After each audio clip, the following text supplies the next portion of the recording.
Olá você telespectadora, olá você telespectador da TV Cultura Litoral. A partir de agora você acompanha a edição desta terça-feira, 2 de agosto, do Opinião 2.0. Roberto Mohamed vai comentar, analisar as notícias com você. E a primeira notícia, Mohamed, Guarujá está precisando de um cuidado especial da Prefeitura. É lógico que a segurança não é atribuição da Prefeitura, mas a Prefeitura precisa de uma ação coordenada com a Polícia Militar, que a coisa está grave. No sábado de madrugada, um condomínio foi invadido no Jardim Tejereba por uma quadrilha armada e as unidades foram roubadas. No dia 19, uma ação muito parecida tinha acontecido ali perto. E ontem, segunda-feira, uma família foi assaltada na areia da praia da Enseada. Está grave a coisa em Guarujá. Boa tarde. Boa tarde, Paulo. Olha, nós estamos diante... Eu vou aqui fazer uma comparação, fazer uma linha do tempo, que a gente vai começar a entender aonde chegou o Guarujá.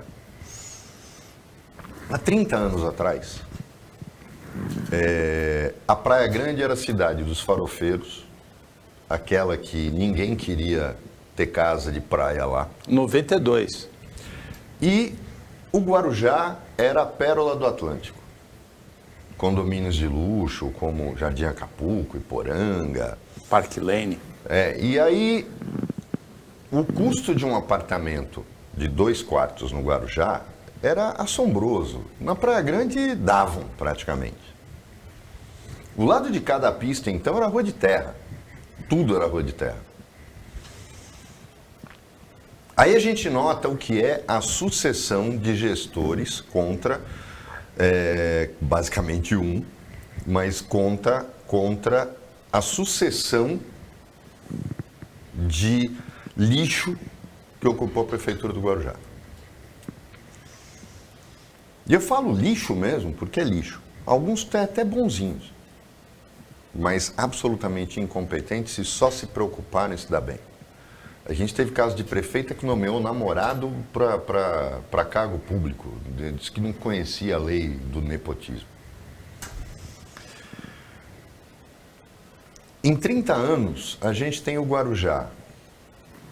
A balança levantou.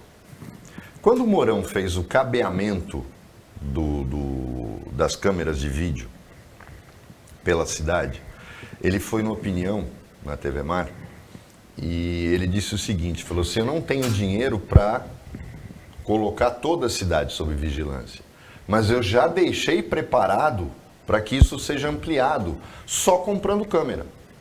Já passei os cabos óticos, então agora é só a disponibilidade de verba, você ir colocando. Um boom de construção civil na Praia Grande, toda a margem, o outro lado da estrada foi asfaltado, aqueles bairros Jardim Esmeralda, Samambaia, foi tudo asfaltado. Os córregos canalizados. Se fez uma revolução na Praia Grande. Tem criminalidade? Tem. Mas tem policiamento.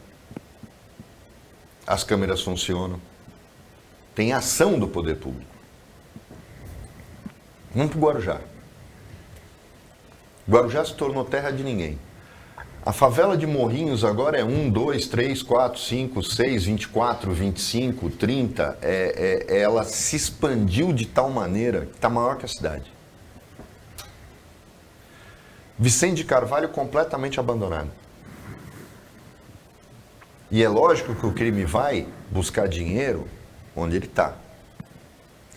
Hoje, se você passa, Paulo, você pega Dom Pedro e entra com o seu carro e fica dando volta, é placa de vende-se em todos os prédios da Enseada.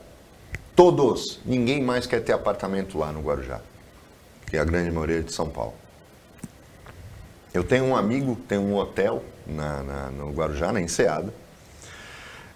Eu fui visitá-lo outro dia. Do lado dele tinha uma casa que era meu sonho de consumo há 20 anos atrás. Essa casa custava há 20 anos atrás o dobro do que ela custa hoje. Para que você tenha uma ideia do que foi a decadência do Guarujá. Há 20 anos atrás, Paulo, esta casa custava o dobro do que ela custa hoje. E ainda assim dá para negociar.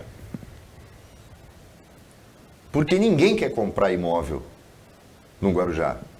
Ninguém quer comprar uma casa na Enseada, um apartamento na Enseada. A gente viu aqueles crimes bárbaros no Perequê.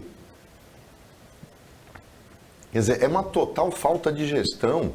Agora, como é que você vai pensar uma cidade se você tem o prefeito lutando para sobreviver?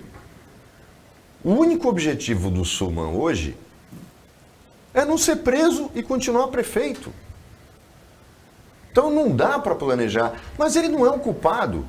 Ele foi só a cereja do bolo. Guarujá já teve um prefeito que participou de assalto. Vocês vejam o que a política do Guarujá fez. A Câmara de Vereadores do Guarujá dá nojo. E aí você vai esperar o que numa cidade dessa? Para Santos, a sorte é que tem o mar separando. Então eles ficam por lá. Mas hoje, atravessar a balsa já é um motivo de alarme para você. Porque, infelizmente, a sucessão de lixo ocupando a política do Guarujá transformou a cidade no que ela é hoje. Por isso que as pessoas têm que pensar bem quando votam. Porque a consequência de se colocar lixo no comando de uma cidade é isso que a gente está assistindo no Guarujá. Infelizmente, aquela cidade que foi a pérola do Atlântico, não dá nem para dizer o que virou, né? O carvão do Atlântico. Olha, em Cubatão, por outro lado, a mesma escola, Antônio Ortega Domingues, foi invadida 2 vezes por criminosos para roubo dos cabos da tubulação de ar-condicionado, cabos de cobre. 2 vezes na mesma semana, ou seja, foi invadida a primeira vez, não bastou, foi invadida a segunda vez a mesma escola, mas, no Jardim Paulo, Casqueiro. Aí tem explicação. Mas Cubatão também, né? É um cinturão de favelas que tem um núcleo urbano no meio. A emancipação de Cubatão já foi oportunista, por um grupo político que queria se beneficiar da alta arrecadação de um distrito industrial. Então, Cubatão já nasceu errado. Mas o grande problema foi que durante a ditadura militar, por ser considerada área de segurança nacional, teve uma sucessão de gente ali que permitiu e se criou uma classe política muito parecida com a do Guarujá. Mas em Cubatão a coisa agora está grave demais. Paulo, em primeiro lugar, todo mundo pode questionar, mas não tem segurança nas escolas? Acontece que o contrato de segurança em Cubatão é terceirizado. E é um dos contratos mais criminosos e horrorosos que eu já vi na vida. E na Baixada inteira, acho que poucos contratos. A gente às vezes fala do lixo, mas não dá para comparar com esse contrato. É bandidagem pura. Agora, em Cubatão, o que a gente vai esperar de uma cidade onde o prefeito municipal, que está escondido, porque ele vive escondido, porque a gente já chamou ele para vir aqui várias vezes, coloca uma ONG para cuidar de asilo de idosos, fazendo tramóia no conselho que elege, colocando gente desta própria ONG para presidir o conselho que vai decidir dar para ela. Quando estoura a bomba, ele dá um jeito de colocar essa ONG em outro lugar. Então, prefeito de Cubatão, seu Ademário, parecido com o Valdemar Vigário. Então, seu Ademário Vigário, o senhor, por favor, vem aqui explicar para a gente como é que continua. Porque na sexta-feira eu vou contar a história toda do que continua acontecendo. E no final do programa eu vou dizer como é que o senhor está se comportando. O senhor tem a chance de falar.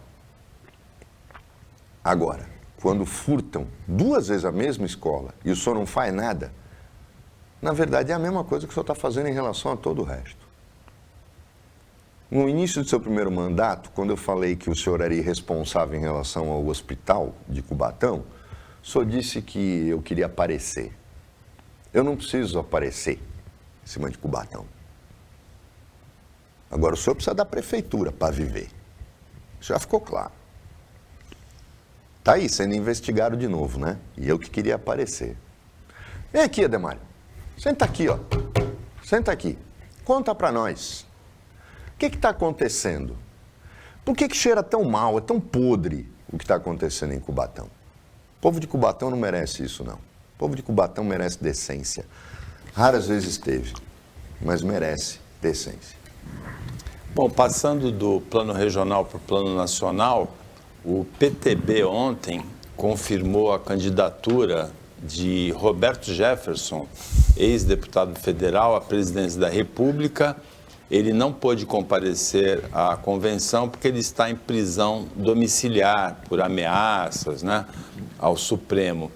E o candidato ao Senado é o deputado federal Daniel Silveira, também condenado pelo Supremo Tribunal Federal e indultado pelo presidente da República, Jair Bolsonaro. Então, o PTB fez a convenção. O candidato à presidência da República, o Roberto Jefferson, não se sabe se vai poder ser candidato mesmo, porque tem a lei da ficha limpa. E o candidato ao Senado pelo Rio de Janeiro, Daniel Silveira, também não se sabe se ele vai poder ser candidato ou não, porque o indulto presidencial não restitui os direitos políticos dele que foram cassados na sentença. Uma situação do PTB... Eu acho que o PTB está no buraco. Mas é caixão e vela preta, já acenderam a vela. Tadinho do PTB. O partido que foi o partido de Getúlio Vargas. Aí coloca esse lixo, esse escroto do Roberto Jefferson na presidência. O cara vendeu a sede do PTB. Esse cara é bandido, mas ele é bandido demais. Ele disse que ele queria dar tiro. Quem merecia tomar um tiro é ele. Esse homem faz mal e ainda está querendo brincar com São Paulo, colocando a filha dele na candidatura como uma candidata ao Senado. Ele está tirando sarro do povo de São Paulo, do povo do Rio, de qualquer lugar. Quem dá voz ainda para essa coisa podre é que eu fico espantado. Agora, o que ele mesmo já disse claramente, primeiro que a candidatura dele vai ser impugnada e a do Daniel também. É que ele queria fazer uma candidatura como foi a de um jornalista de Santos na reeleição do Paulo Alexandre, que é a candidatura auxiliar. Você lança uma candidatura auxiliar que te elogia e fica criticando os outros, xingando os outros. É isso que o Roberto Jefferson quer fazer, mas o TSE vai impugnar as duas candidaturas. Isso não é democracia. Lançar um candidato presidiário. E os caras têm coragem de ficar colocando foto do Lula com uniforme. Como é que você responde a isso? E ele é a candidatura auxiliar de quem? Do Messias, do Jair Messias Bolsonaro. E já disse isso. Agora, para mim, quando eu li a notícia, eu pensei que era piada. Porque isso é um assinte. É um assinte o que virou a política brasileira. Não dá para definir o que está acontecendo. Não dá para ter a menor noção de razoabilidade no que estão fazendo na política brasileira. Um presidente que só fala de urna, que prega golpe, que critica o judiciário. Não tem plano de governo. É só isso. Uma candidatura auxiliar de um cara preso, com um outro que ele indultou ao Senado no Rio de Janeiro, e a gente vai agora falar do Rio. Eu acho que o Rio não tem mais jeito. Ali tinha que ser intervenção para prender metade da classe política do Estado tinha que estar presa. O Rio já chegou no fundo do poço mesmo, e é um caso perdido. Isso, quando vocês virem o que o Paulo vai falar do que aconteceu no Rio, vocês vão ver que não tem salvação o Rio de Janeiro. Não é à toa que de lá veio Jair Messias Bolsonaro, que de lá veio Eduardo Cunha, que de lá veio Daniel Silveira e outras coisas mais. Depois do intervalo a gente conversa sobre os 9.000 cargos secretos na Copérge, com a rubrica governador, O dinheiro que foi sacado de uma conta no Bradesco nos 7 primeiros meses desse ano, por esses 9 mil, é 226 milhões de reais. Depois do intervalo.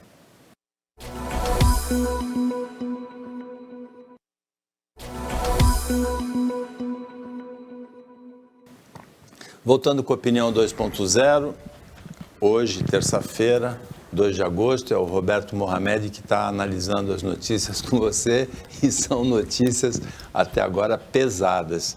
Essa é quase inacreditável, né? Milhares de cargos secretos no Rio de Janeiro, e a investigação do Ministério Público apontou que os ocupantes desses cargos sacaram 226 milhões de reais de uma conta no Bradesco nos 7 primeiros meses desse ano, Mohamed. Tem um erro aí, porque é CEPERJ, não é COPERJ. Olha, quando eu falo que o Rio de Janeiro chegou no fundo do poço, vocês vejam só a estrutura que tem que ter. Você administrar 9 mil laranjas sacando dinheiro na boca do caixa. Por que o Bradesco? Porque o Bradesco foi o banco que ganhou a concorrência do Estado para fazer a folha de pagamento. Dessa fundação, das empresas estatais e tal. Olhem a organização que foi montada para isso. Você tem 9 mil laranjas que só ficam com 10% do que ganham, do que está marcado, e 90% é sacado por uma quadrilha. Você tem que montar uma empresa para administrar isso. Tem que ser uma estrutura criminosa, mas de empresa. Quem é este governador? Quem é este governador? E eu estou falando isso, eu tenho certeza que o telespectador não sabe o nome do governador do Rio. Porque ele era o vice do juiz. Cláudio Castro. Nascido em Santos. Esse pilantra foi indicado para vice por um pastor evangélico que estava metendo a mão no governo anterior. Imagine se não continua a mesma coisa. E aí você entende que fica muito fácil fazer via igreja evangélica. E vão descobrir que aqui dentro tem braço desse tipo. Como é que o cara faz? Porque a igreja evangélica, ela tem essas igrejas, né? Universal, a do R.R. Soares, a do Valdomiro. Elas têm uma estrutura de empresa. Empresa do mal, mas é uma empresa. E como é que ela age? Ela pega aqueles fiéis, né? Fala, olha, em nome de Deus, Deus está mandando você fazer. E aí você leva esse gado todo, coloca na CEPERJ, ganhando 3 mil por mês. Cargos secretos, porque não se divulga a contratação no Diário Oficial.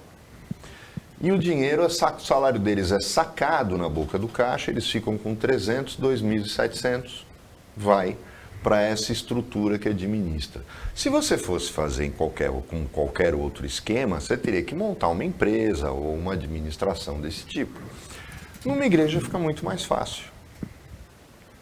Então pode ter certeza de que neste meio existe um esquema muito parecido com o que havia no Ministério da Educação.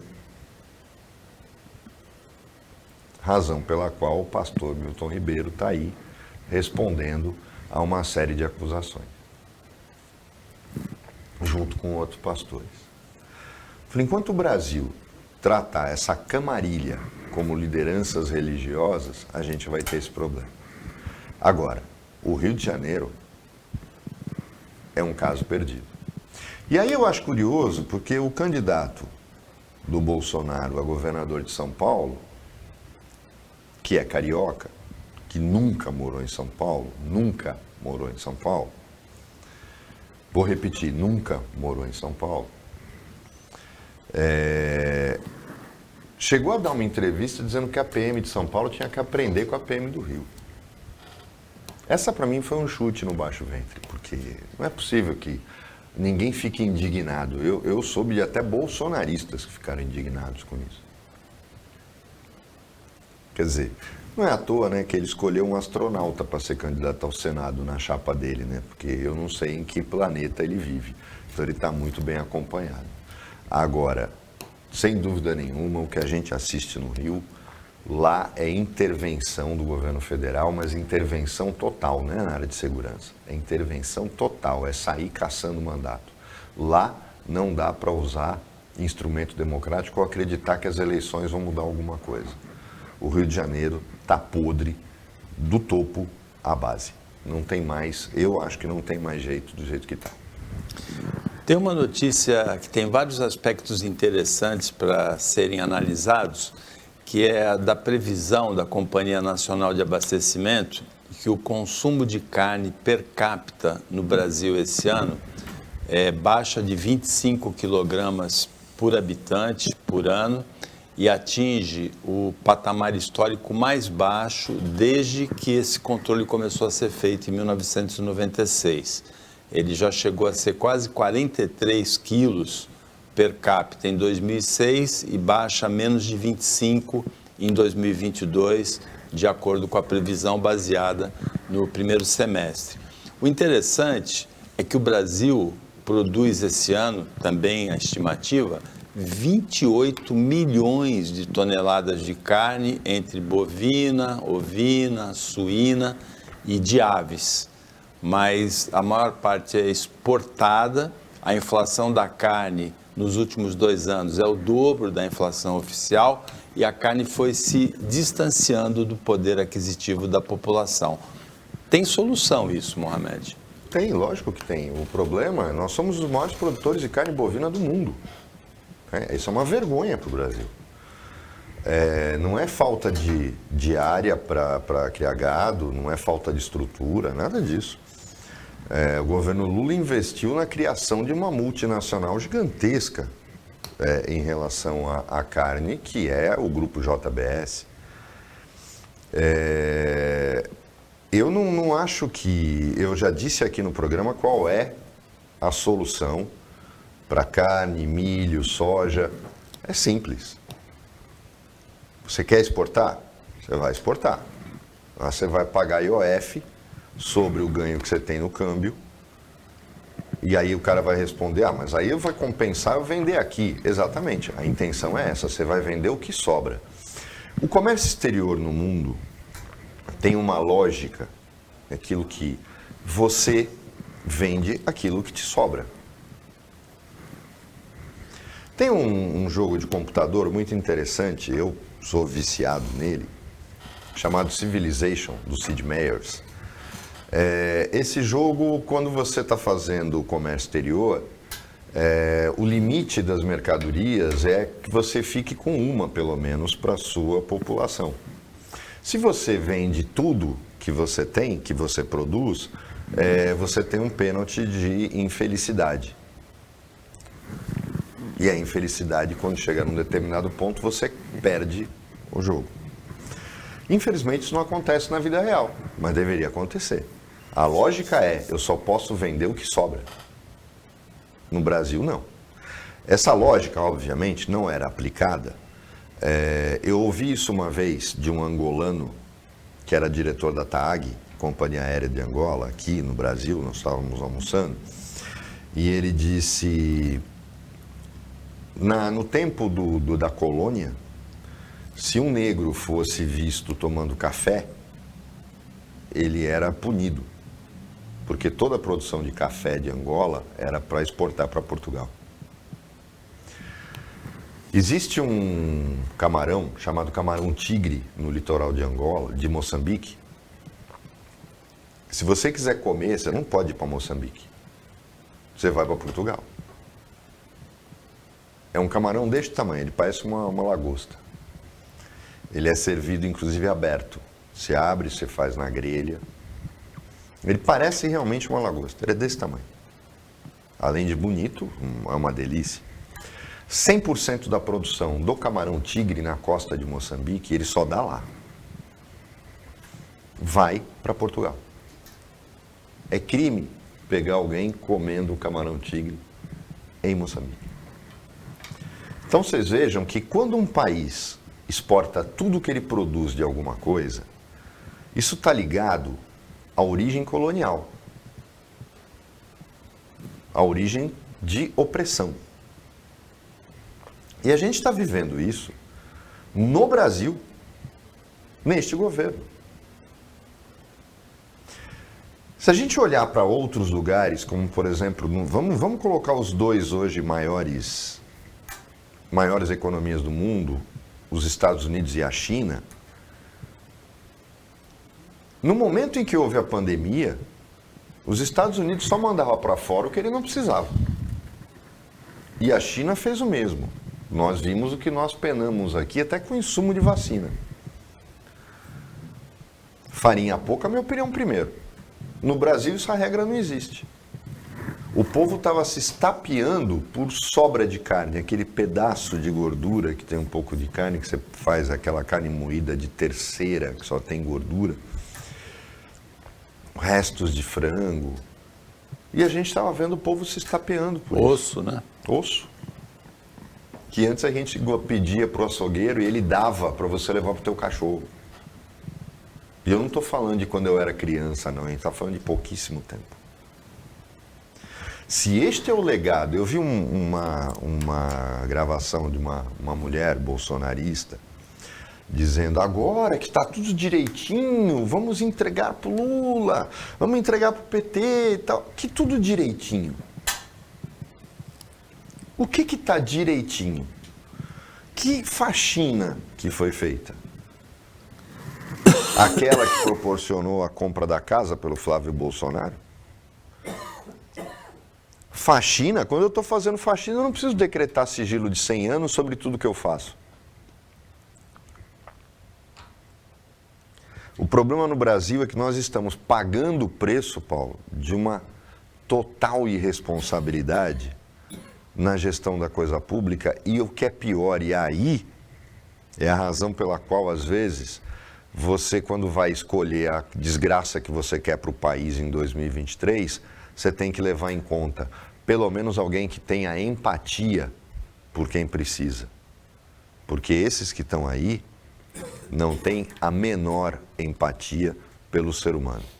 Porque o que está acontecendo não é simplesmente um número. E vejam bem, nós estamos falando de uma estatística que eu já disse aqui.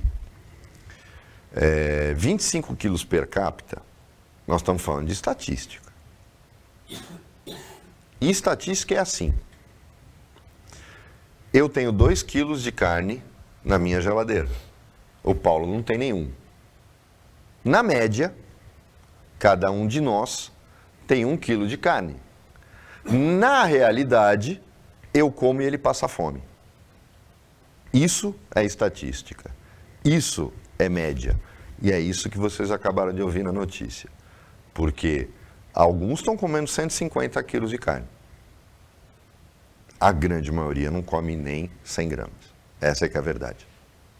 A opinião volta depois do intervalo.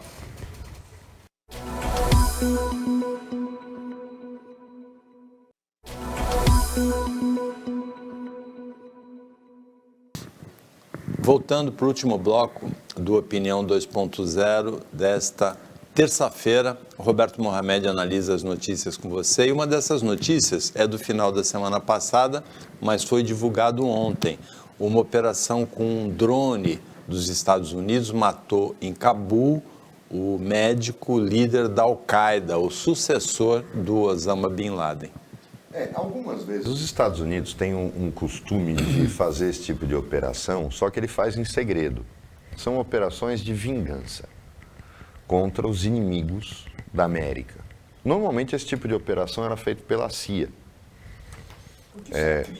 Exatamente, porque eu já disse aqui, existe a estrutura de segurança dos Estados Unidos, ela é meio que baseada na Roma antiga. Em Roma, os generais eram impedidos de entrar com as legiões armadas em Roma. Só os legionários que davam baixa é que podiam entrar na cidade. Isso era uma forma da cidade dizer que não haveria demonstração de força e de poder das Forças Armadas dentro da cidade. Até o dia que o Júlio César mandou todo mundo se ferrar e entrou. E tomou o poder.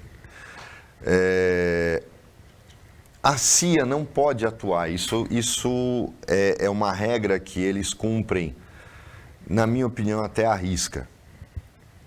Eles têm duas agências que, na verdade, são iguais. Uma é pouco conhecida do público. A CIA, que é a mais conhecida, atua fora do país.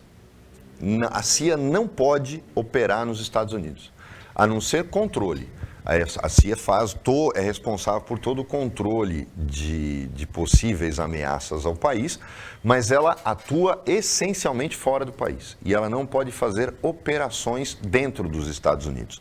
A quem cabe fazer operações de trabalho sujo dentro dos Estados Unidos? A NSA, ou a Agência de Segurança Nacional. A NSA é a CIA para assuntos internos. É a CIA para atividades dentro do território americano.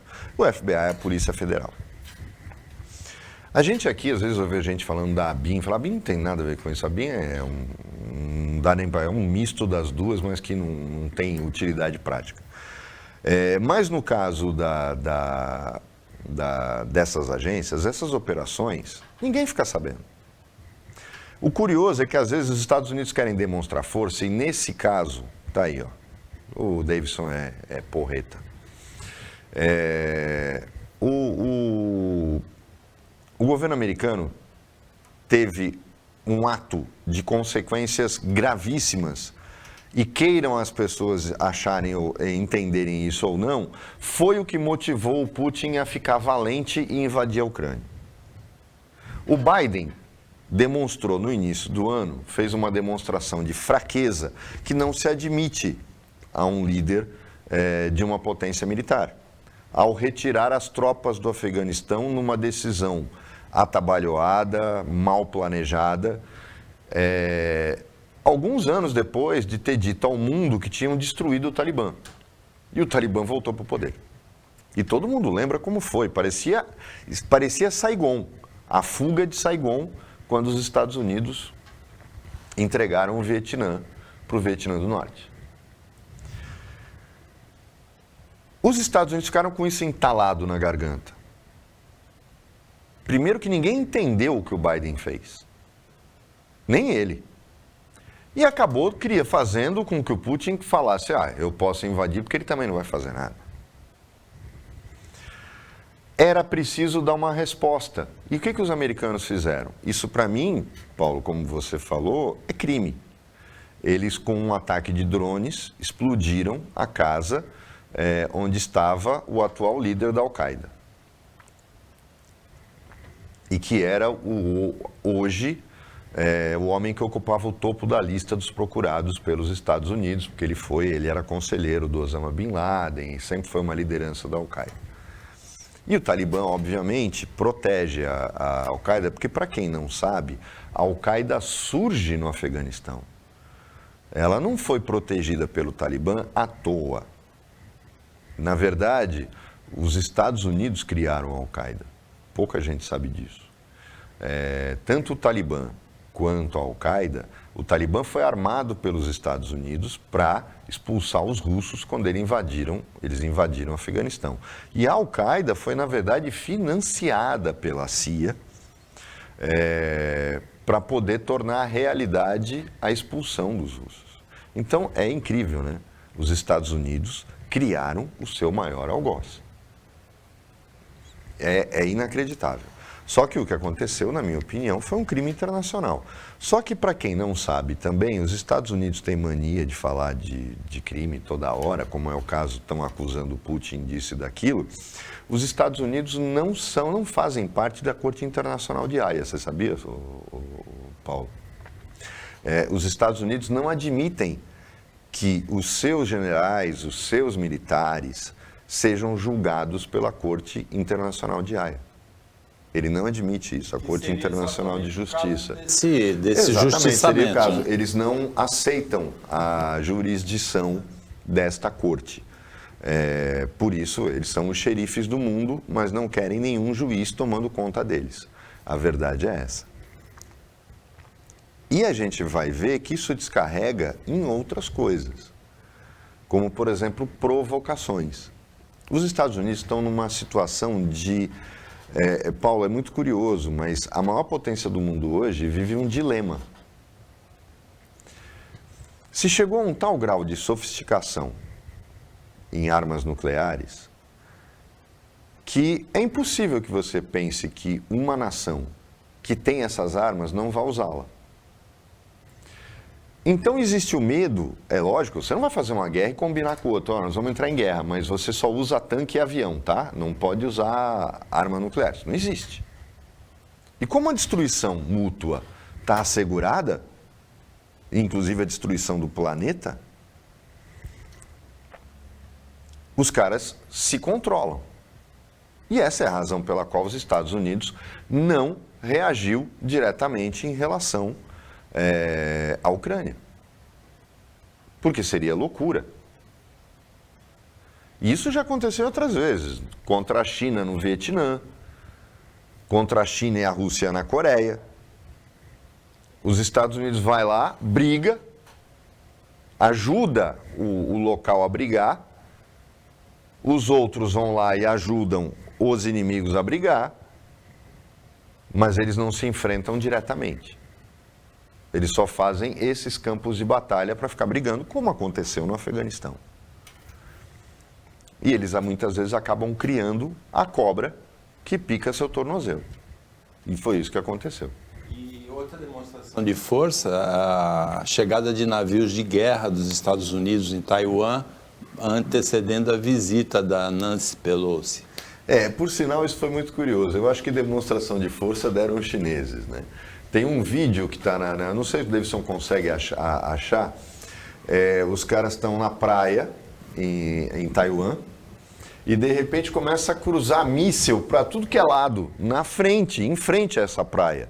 E os chineses, por quê? Porque os chineses fizeram um exercício militar na costa de Taiwan, porque eles não reconhecem mar territorial de Taiwan. Para quem não sabe, em 49, quando Mao Tse-tung toma o poder na China, o governo de Chiang Kai-shek foge para a ilha de Taiwan. E os Estados Unidos formam um anel em torno da ilha para garantir a segurança deles. Durante um tempo, inicialmente os americanos reconheciam que o governo chinês ainda era o governo de Chiang Kai-shek, ou seja, a China era Taiwan. Quando eles viram que não dava mais para negar a realidade, os Estados Unidos tentaram criar a situação de duas Chinas. A China comunista e a China democrática, que também não é democrática, é uma ditadura. A China nunca reconheceu Taiwan, que ela chama de província rebelde. Mas como os Estados Unidos, teoricamente, protegiam a Taiwan, usando no início até o final dos anos 50 suas tropas estacionadas no Japão, isso era mais fácil de fazer. E todo mundo sabe que a China teve um crescimento maciço economicamente a partir dos anos 80. Mas ainda pecava por não ser uma potência militar.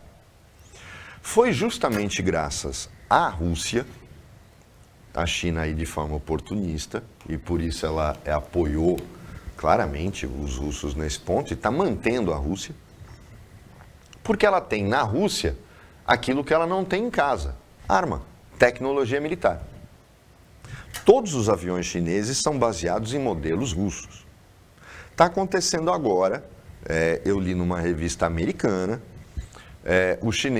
os russos acabaram de desenvolver um caça, que já tem alguns protótipos voando na Força Aérea Russa, que é o Su-57, que é a versão deles do F-35. Mas a Rússia não tem dinheiro para colocar esse avião em produção. É o avião de Top Gun, é o avião inimigo em Top Gun, que foi feito por computador. Aquele é um Su-57. E esse caça, a China já vai pagar a produção toda, viabiliza para os russos e moderniza a sua força aérea. Como sempre, o chinês vai fazer o seguinte: vai comprar 10, depois ele diz que não precisa mais, porque ele vai desmontar um, copiar e fazer o dele. Mas vejam bem como o chinês explora o momento de fraqueza ou de oportunidade. Agora, Paulo, eu te pergunto, o que a presidente da Câmara dos Deputados dos Estados Unidos, ela não é nem presidente do Congresso, porque o presidente do Congresso é o presidente do Senado, é igualzinho no Brasil, nós copiamos isso deles. O que a presidente da Câmara vai fazer em Taiwan? E não vai mais, você soube, né? Ela tirou Taiwan da agenda, porque os chineses disseram o seguinte, a cena dos exercícios feitos em frente a Taiwan. Isso sim foi uma demonstração de força. Os chineses estão respondendo muito rápido e eles aprenderam a ser assertivos. Se ela vier para cá, o bicho pega. Um presidente americano não vai a Taiwan. Os chineses usaram a expressão brincar com fogo, né? Lógico. Por quê? Porque a presidente da Câmara nos Estados Unidos ir para Taiwan significa insistir no reconhecimento, na visão geopolítica dos chineses, uma autoridade americana pousar em Taiwan é pousar numa província rebelde. Isso equivale a quê? A você declarar guerra a mim. Você está apoiando o cara e veja bem, no caso da China, não dá nem para falar em invasão. Ela vai retomar Taiwan, porque Taiwan fazia parte do território chinês até Chiang Kai-shek levar a sua quadrilha para lá e declarar a independência. Porque não pensem vocês que eles foram vítimas. É como falar de Fulgêncio Batista, Cuba era feliz. Aquilo era uma roubalheira danada, um bando de gente que não prestava. Então, quando uma presidente da Câmara, que não tem o que fazer lá, diz que vai, é para provocar. A China não teve dúvida, encostou os navios dela praticamente no litoral de Taiwan e falou, vem e a gente vai ver como é que fica. E novamente, é como eu digo, e Taiwan já sabe que não vai contar com os Estados Unidos, isso é bravata da Nancy Pelosi e o Biden deve ter telefonado para ela, porque ela tirou Taiwan da agenda. Os Estados Unidos não querem agora um confronto desse tipo, da mesma forma como eles deixaram. No caso ali de Taiwan, é o contrário, é mais grave ainda. Na Ucrânia, eles estão vendendo todas as armas que estavam para vencer, tudo que estava vencido e que eles queriam jogar fora no estoque deles, eles mandaram para a Ucrânia. No caso de Taiwan, os Estados Unidos já deixaram bem claro, o problema é seu, o problema não é meu. Os americanos estão retirando tropas do sudeste da Ásia. Então, esqueça a possibilidade de um confronto entre os Estados Unidos e a China, isso não vai acontecer. Rapidamente, um incidente interessante aconteceu ontem de manhã no programa Mais Você, da Rede Globo. A reportagem era sobre o caso de racismo com os filhos do ator Bruno Galhaço em Portugal. E quando a apresentadora chamou imagens de uma entrevista que tinha sido apresentada no dia anterior no Fantástico, apareceu essa imagem de macacos. E a Ana Maria Braga pediu desculpas e disse que o responsável por esse erro foi demitido. A gente vai corrigir. É o VT da Giovana, que fala da situação que ela passou. Gente, Paulo, a gente tem aqui dois caras competentes que cuidam da nossa direção de imagem. Isso não foi sem querer. Óbvio que não foi. O operador de imagem fez isso de propósito. Tá na cara. Então, eu acho que ela agiu certo em mandar embora, mas é incrível que ele tenha conseguido fazer isso e ninguém notou. Essa reportagem sobre macacos estava programada para um outro momento do programa. Sim, mas não dá para você conceber. A gente sabe como é que funciona uma ilha de edição de um programa como o dela, que é ao vivo. Não dá para trabalhar. Os caras sabem exatamente, está tudo marcado corretamente. Então, aqui a gente faz o Davidson improvisar de vez em quando a gente pede para ele achar alguma coisa. Mas, normalmente, está tudo marcado, o que vai passar. Quer dizer, não dá para achar que foi sem querer. Eu acho que ela agiu corretamente e foi de muito mau gosto o que o técnico fez. Porque isso para mim não é sem querer, não. Ele fez de propósito. Com isso, chegamos ao final do Opinião 2.0, agradecendo a participação do Roberto Mohamed como comentarista, o trabalho da equipe técnica, sempre esperta, antenada, e de jornalismo do Sistema Costa Norte, e agradecendo a você que acompanha a gente mais essa edição. Até amanhã, nesse mesmo horário de 12h45, pouco depois da meia-noite, na reapresentação, e uma ótima terça-feira para você que você merece.